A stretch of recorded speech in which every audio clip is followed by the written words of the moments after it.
tudo bem? Meu nome é Antônio Chaves, eu sou biólogo, professor e um dos colaboradores do projeto EcoNature, e esse é o Giro da Semana número 2. Para você que caiu aqui de paraquedas, o Giro da Semana ele é um quadro exclusivo do podcast EcoNature, onde eu ou o Gabriel, que é o outro colaborador aqui do projeto, comentamos algumas das principais notícias relacionadas ao meio ambiente que saíram na semana anterior. E nessa semana, então, eu vou comentar algumas notícias que saíram entre os dias 17 e 23 de janeiro. Então, bora conferir? Para começar, então, a nossa primeira notícia já vem falando de um assunto que foi muito comentado na semana anterior e muito noticiado também, né, obviamente, que foi a posse do novo presidente dos Estados Unidos, Joe Biden. O democrata Joe Biden, que todos sabem, concorreu na eleição americana contra o republicano Donald Trump, que agora é ex-presidente dos Estados Unidos. E mesmo não sendo um sonho para a área ambiental ainda, não tem como negar que o Joe Biden tem uma tendência muito menos radical que o seu antecessor quando o assunto é meio ambiente, tendo inclusive como uma das suas bandeiras de campanha, durante as eleições, o retorno dos Estados Unidos para o Acordo de Paris. E é exatamente sobre isso que essa notícia fala. Ela é uma notícia que tem muitas fontes, porque muitas agências de comunicação noticiaram a posse do presidente. E eu escolhi comentar hoje uma matéria da CNN Brasil com a seguinte manchete: Biden recoloca os Estados Unidos no Acordo de Paris. Como isso afeta o Brasil?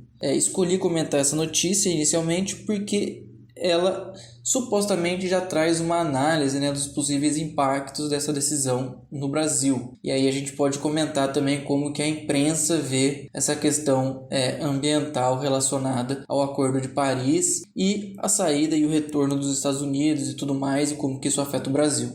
Mas para a gente começar então a falar um pouco mais sobre a notícia em si, eu acho que a gente precisa entender algumas coisas, saber algumas coisas. E aí eu vou falar aqui rapidinho, só para a gente contextualizar a notícia, que é o que é o Acordo de Paris. Acho que é importante que a gente saiba, E basicamente o Acordo de Paris ele é um tratado mundial, um tratado global, com um único objetivo, que é reduzir o aquecimento global. Ele foi discutido e assinado por 195 países na COP21, que ocorreu em Paris, daí o nome do acordo, e foi aprovado no dia 12 de dezembro de 2015. Só entrou em vigor no ano seguinte, mas ainda assim é um tempo recorde para um acordo climático desse tamanho.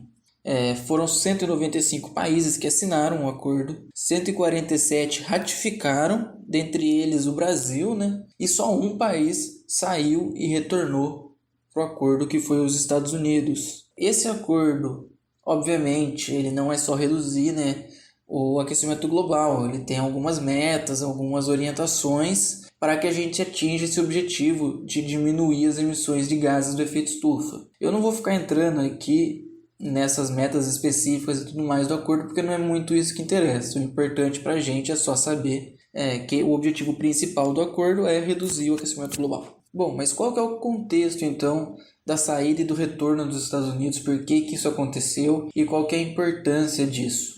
Para começar falando da saída primeiro, A saída, ela foi algo que o Trump veio usando como bandeira da sua campanha eleitoral, ao contrário do Joe Biden, que usou como bandeira voltar para o acordo. O Trump, na eleição anterior a essa que teve agora, recentemente, nas eleições de 2016, quando o Trump que foi eleito a primeira vez, primeira e única vez, já que ele não foi reeleito agora, ele usava como bandeira de campanha sair do Acordo de Paris, que ele sempre alegou que era prejudicial economicamente falando para os Estados Unidos, enquanto favorecia outros países.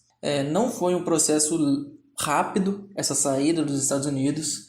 O Trump prometeu que ele ia sair nos primeiros 100 dias e realmente ele cumpriu. Nos primeiros 100 dias ele deu a notificação de que ia entrar com um processo para sair do acordo, mas o combinado entre os países que assinaram o acordo é que para sair dele também tinha certos movimentos a serem feitos e tudo mais. Então ele entrou com o pedido formal para sair do acordo em 2017, com 100 dias do seu mandato mais ou menos. E só foi sair agora em novembro de 2020, formalmente mesmo, ele acabou saindo. O que já mostra pra gente que foi um movimento extremamente político do Trump. Ele fez muito alarde durante a campanha dele, mas um movimento um pouco ineficaz, uma vez que eles saíram em novembro, em janeiro o Joe Biden assumiu e já retornou os Estados Unidos para o acordo. Agora então a gente já tem mais ou menos um panorama, né, do que é o Acordo de Paris e como é que foi essa saída dos Estados Unidos. Foi uma jogada muito mais política do Trump e econômica, né, para não ter que ter restrições de produção e tudo mais, do que realmente uma jogada ambiental. E agora o Joe Biden vem com essa jogada, falando do Acordo de Paris, retornando ao Acordo de Paris, falando que vai fazer pressão em outros países, inclusive no Brasil, em relação a essa questão dos gases, vem num contraponto total. Obviamente, né, a gente tem que ter sempre uma percepção de que, vindo dos Estados Unidos, nem tudo é o que parece, mas com certeza, igual eu já falei, né, o Biden é muito menos radical do que o Trump. Mas e qual que é a posição do Brasil em relação ao Acordo de Paris? Qual que é a posição do Brasil em relação à saída dos Estados Unidos e em relação ao retorno agora? O Brasil é um dos países signatários desde o começo. O Brasil tem metas altas até para bater de diminuição na emissão de gases do efeito estufa e tudo mais. O Brasil é um dos países que ratificaram também o acordo, e o Brasil não seguiu os Estados Unidos, né? Não seguiu o Trump nessa ideia de abandonar o Acordo de Paris. O Bolsonaro, o presidente brasileiro, ameaçou várias vezes. A gente sabe que o Brasil não tem progredido nessa questão do Acordo de Paris, e o Bolsonaro é muito reticente também. Ele também acha que o acordo traz vários prejuízos econômicos para o Brasil. Então a posição do Brasil oficialmente é que a gente é signatário do acordo, porém a gente não tem realmente um governo que vai atrás de cumprir as suas metas, as metas estabelecidas pelo acordo. Bom, agora vamos tentar falar um pouquinho da notícia mesmo. A gente tentou falar aqui um pouquinho só para entender um pouquinho mais do acordo, né? Um pouquinho mais de todo esse conflito americano entre entrar e sair. E agora a gente também falou um pouquinho do Brasil, né? Como é que é a relação do Brasil com o acordo e com esses movimentos dos Estados Unidos que foram realizados nos últimos anos. Mas em relação à notícia em si, né, que eu trouxe aqui da CNN, que vem falar de alguns impactos, né? E você acha que, como é um acordo relacionado ao meio ambiente, eles vão falar quais são os impactos nas políticas ambientais do Brasil, quanto que isso pode forçar o Brasil a adotar políticas que vão mais de acordo com as suas metas no Acordo de Paris também, e tudo mais, e a gente não vê isso. É uma notícia muito voltada para a questão econômica. Eles até citam no começo da notícia alguma coisa relacionada ao meio ambiente, mas eles ainda citam isso de maneira como se fosse secundário. Eles falam que entre os principais benefícios a gente vai ter novas oportunidades para setores como o etanol, né, que é biocombustível, e para a soja brasileira, e aí eles colocam assim: além de reforçar tendências em prol da diversidade e do desenvolvimento sustentável. Então eles trazem essa questão da sustentabilidade como um segundo ponto, como algo secundário.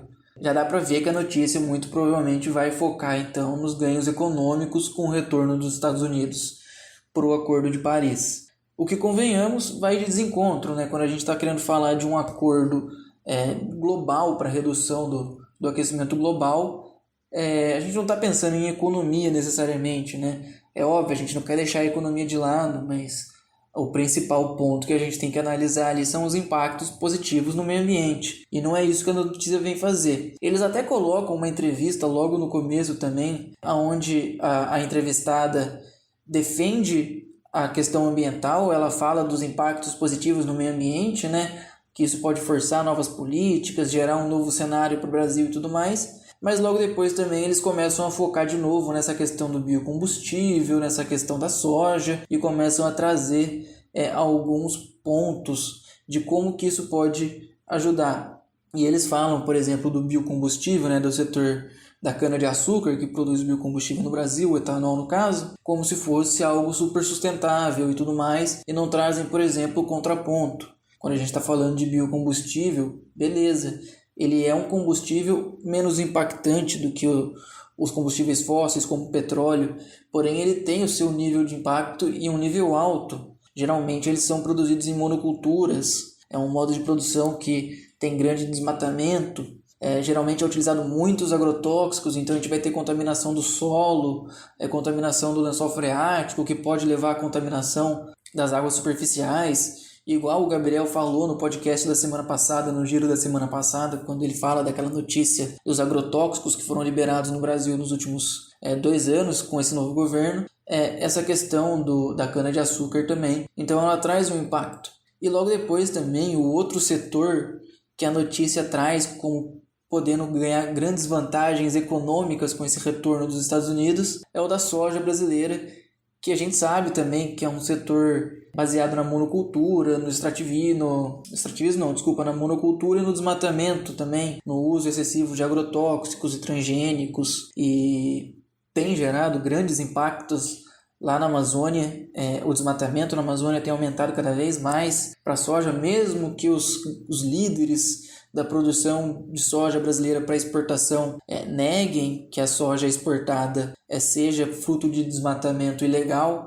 A gente sabe que isso ocorre, se não é a soja vendida para fora do Brasil, é a soja que a gente está consumindo, que vem desse desmatamento ilegal. Então a gente precisa sim ter um controle maior sobre esse desmatamento, mesmo para esses líderes, no caso, que alegam que a soja brasileira é rastreada e tudo mais.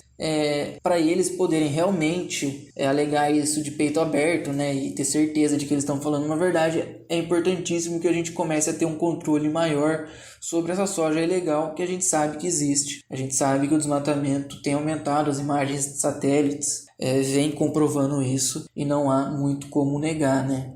Outro destaque que a notícia traz, também econômico, e no caso é o último destaque que ela acaba trazendo, né, é que o Biden também pode acabar com as tensões nas relações comerciais entre os Estados Unidos e a China e recuperar o papel forte que a Organização Mundial do Comércio tinha antes da gestão Trump. E para o Brasil isso tende a ser importante, uma vez que a Europa vem cada vez mais ameaçando impor barreiras aos commodities brasileiros, especialmente esses relacionados a emissões de carbono. Algo que muitas pessoas não acreditam que os Estados Unidos vá fazer também. Então ter esse apoio, essa OMC forte com apoio dos Estados Unidos também pode ser muito bem-vindo para o Brasil. Mas, como eu falei, né, a notícia peca bastante em trazer os impactos positivos na questão ambiental. O quanto que essa decisão americana pode impactar o Brasil e as nossas políticas. Faltou um pouco uma análise mais profunda para a gente também poder ter um entendimento melhor dessa situação e da importância desse gesto simbólico do Joe Biden de retornar aos Estados Unidos rapidamente ao Acordo de Paris. A nossa segunda notícia mostra como o Brasil vem na contramão das ações ambientais propostas pelo resto do mundo, agora até mesmo pelas ações do novo presidente dos Estados Unidos. A manchete dessa notícia é: o orçamento do meio ambiente é o menor em 21 anos. E basicamente é um artigo do portal Envolverde, onde eles destrincham o relatório Passando a Boiada, que foi produzido pelo Observatório do Clima e discute as políticas ambientais do governo federal no último ano do mandato do presidente Jair Bolsonaro.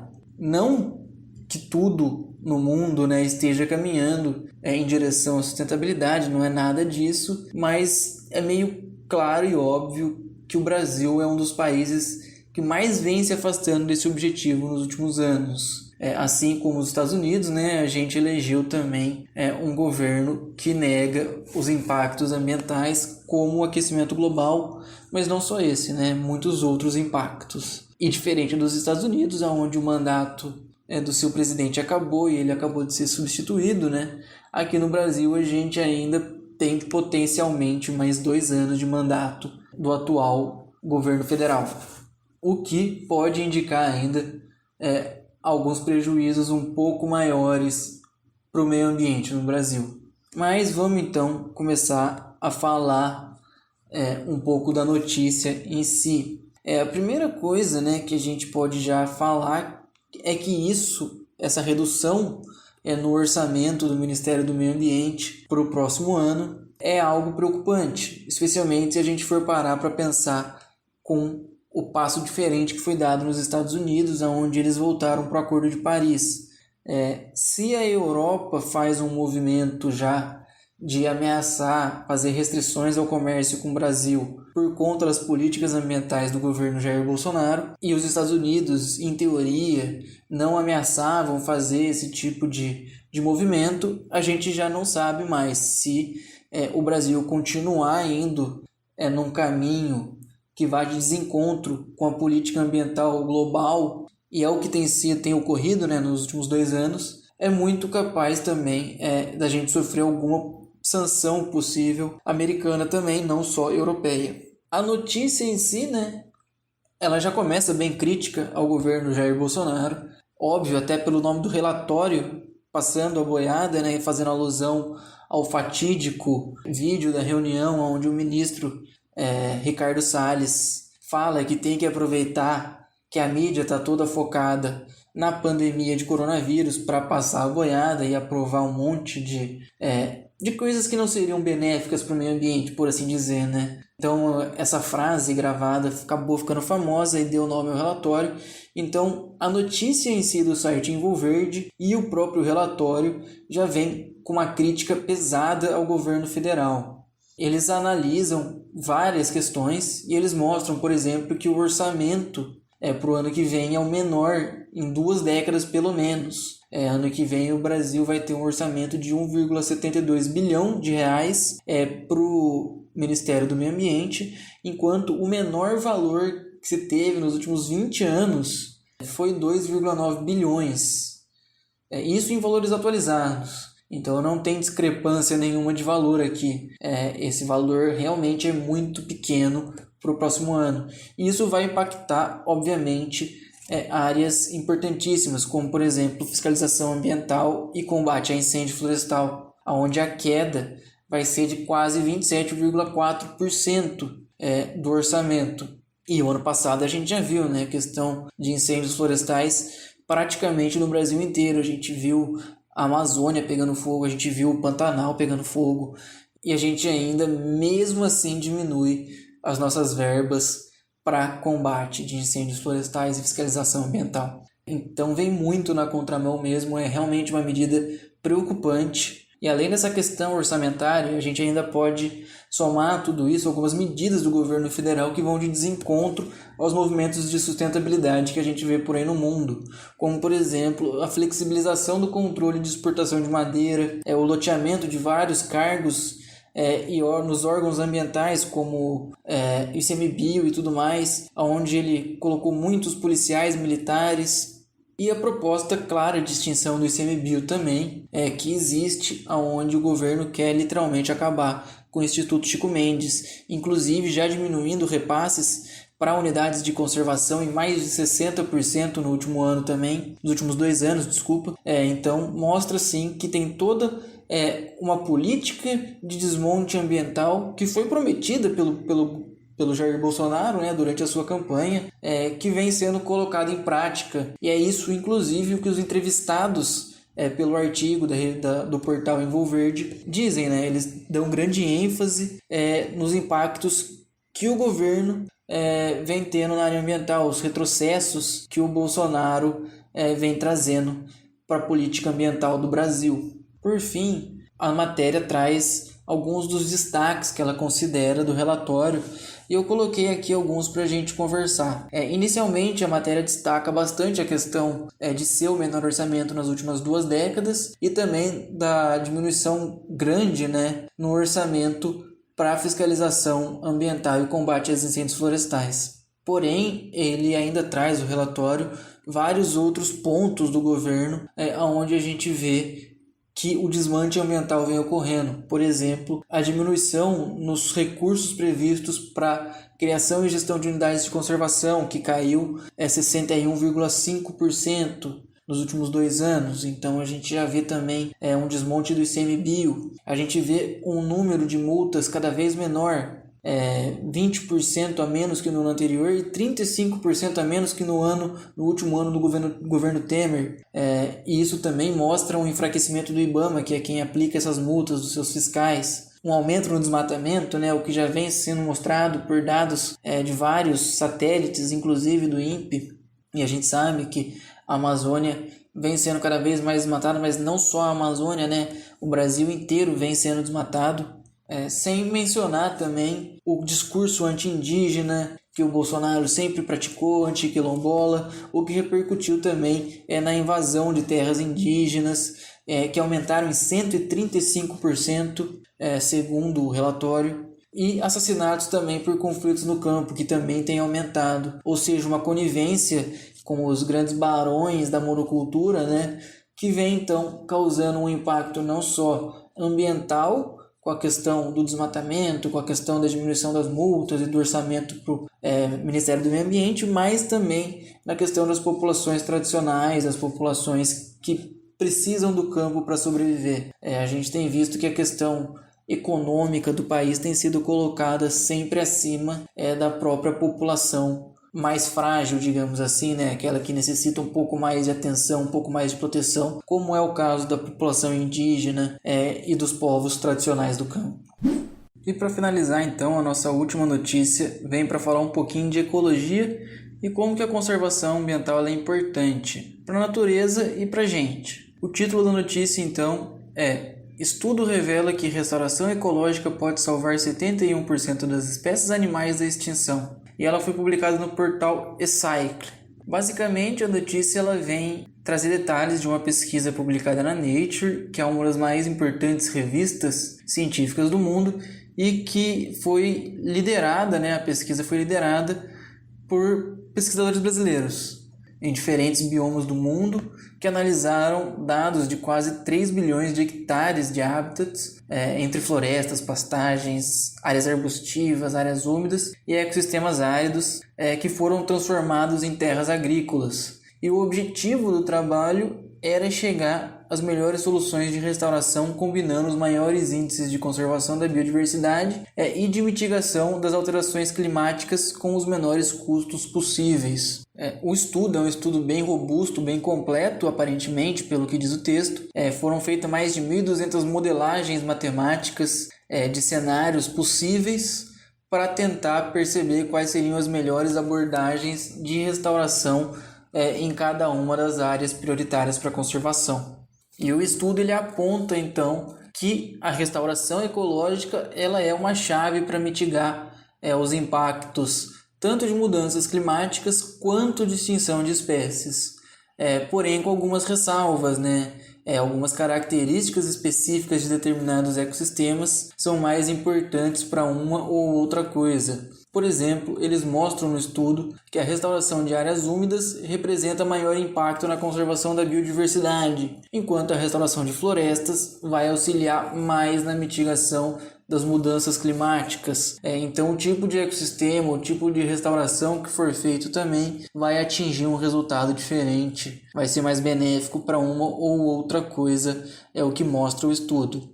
Outra ressalva que o estudo faz também, que o estudo faz não, mas que é bom colocar no estudo, que a maior parte das áreas prioritárias para conservação, seguindo aquela tríplice abordagem do estudo, no caso, importância para a conservação da biodiversidade, mitigação dos efeitos climáticos e custo-benefício, acabam englobando muitas áreas nos trópicos em detrimento de áreas no hemisfério norte, por exemplo. E o estudo ainda aponta que se conservar 30% dessas áreas dos trópicos, a chance de salvar 71% das espécies animais de extinção e de sequestrar mais de 450 gigatoneladas de carbono, de dióxido de carbono, que é basicamente metade do que foi emitido desde a Revolução Industrial. Então, realmente, a proteção das florestas tropicais é realmente muito importante nessa questão dos efeitos climáticos. E o estudo mostra isso. Porém, isso não pode menosprezar a importância das florestas do hemisfério norte, por exemplo, que acabam ficando em detrimento nesse estudo.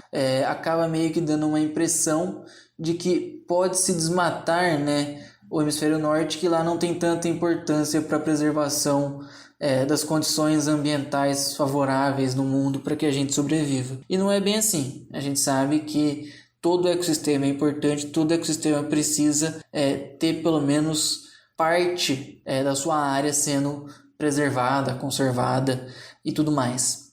Por fim, o O artigo da E-Cycle traz que o estudo aponta que diferentes metodologias de restauração devem ser utilizadas em diferentes áreas. Igual já foi citado ali em cima, né? Isso é só uma reafirmação de que, dependendo do lugar que você está, a sua estratégia de restauração, os objetivos que você pretende atingir vão ser diferentes e tudo mais, e que isso tem que variar de local para local, ou seja, não tem uma regra para sustentabilidade para o mundo inteiro. Isso vai variar da população, da cultura e do local do mundo onde a gente está pensando a conservação.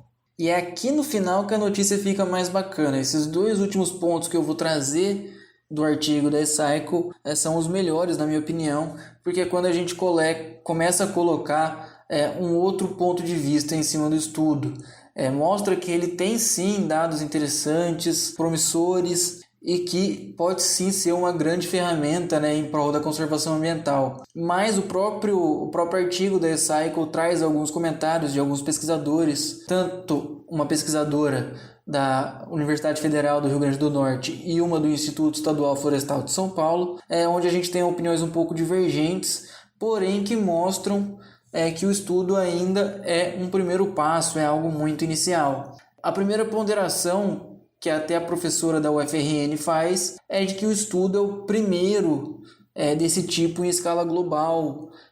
Então, ela não fala isso, mas a gente já pode saber que se é o primeiro, a gente ainda precisa de mais estudos, precisa de mais ideias, a gente ainda precisa entender um pouco melhor.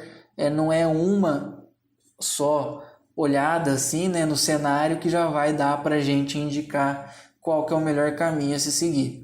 O segundo ponto, que é colocado aí pela pesquisadora do IEF, ela coloca que o estudo tem uma visão economista pragmática, ou seja, ela foca na preservação de algumas áreas naturais em detrimento de outras e não tem um pensamento muito nas questões locais, como por exemplo preservar nascentes, fontes e leitos de rios. Então ela traz uma reflexão de que a gente precisa ter um olhar um pouco mais amplo para entender melhor as questões ambientais. E só esse olhar global ele não é positivo, porque ele acaba por padronizar nossos modelos de desenvolvimento sustentável, de sustentabilidade, nossos modelos de conservação, tudo para um modelo único. E, como já foi dito também pelo próprio artigo, pelo próprio trabalho publicado, de que um modelo único não existe, a gente vai precisar de modelos diferentes. Então, a própria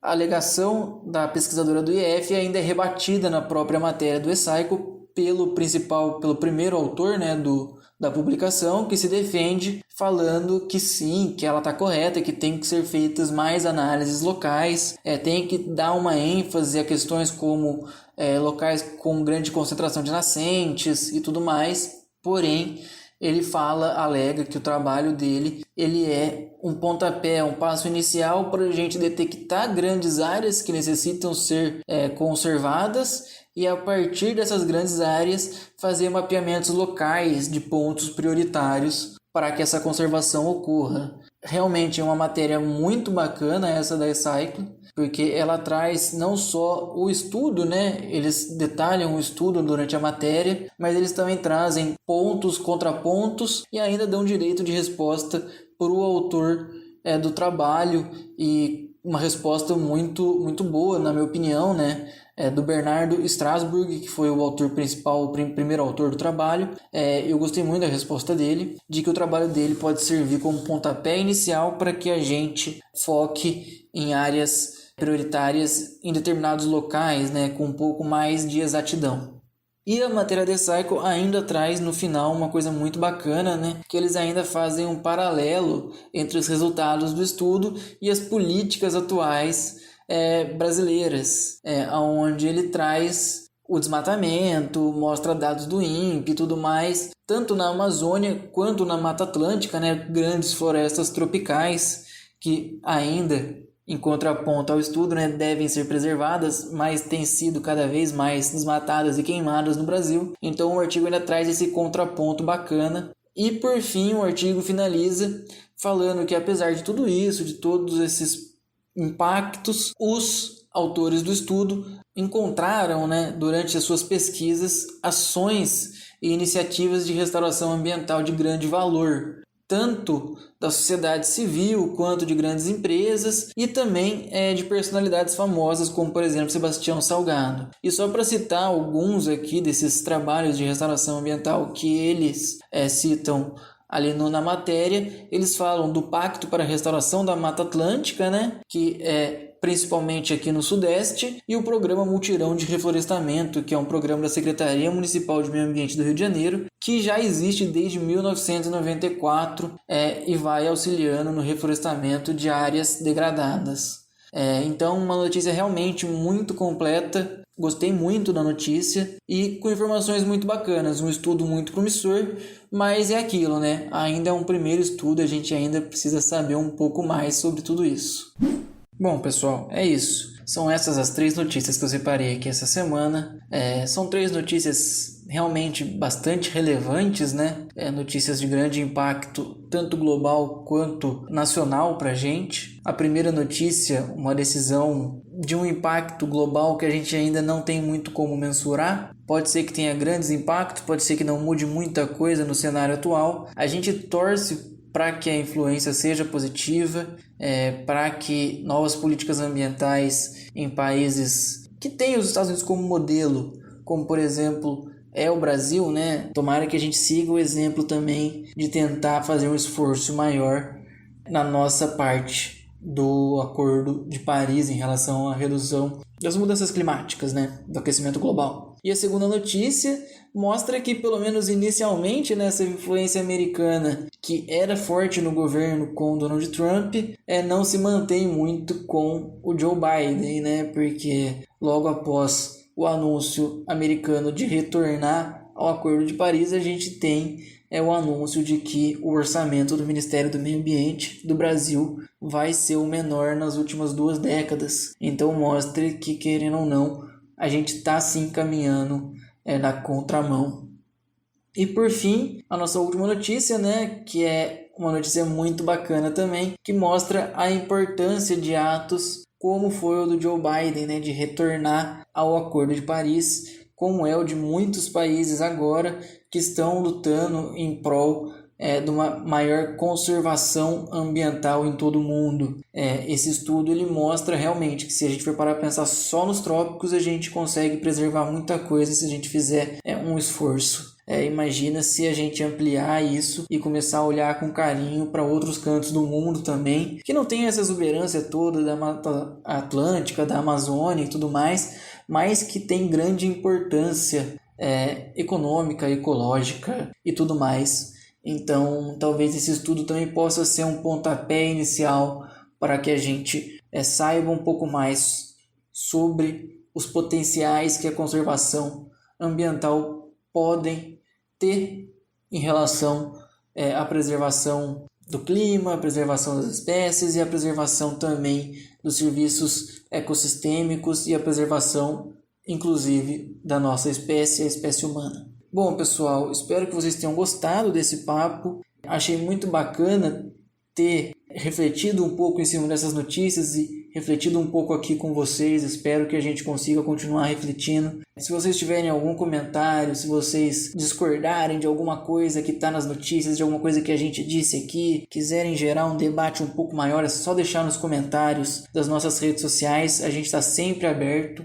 Igual o Gabriel já falou no podcast da semana passada, não somos detentores do conhecimento nem nada disso, pelo contrário, estamos aqui para sermos facilitadores do conhecimento para todo mundo e inclusive para a gente, porque a gente está aqui para aprender. Então, se vocês têm opiniões, vocês têm informações que não foram colocadas aqui, que vocês acham que são relevantes, é só falar para a gente vai estar sempre aqui aberto para receber e para melhorar cada vez mais os nossos quadros, os nossos conteúdos para vocês. Bom, é isso, pessoal. Semana que vem tem mais, continue nos acompanhando e até a próxima.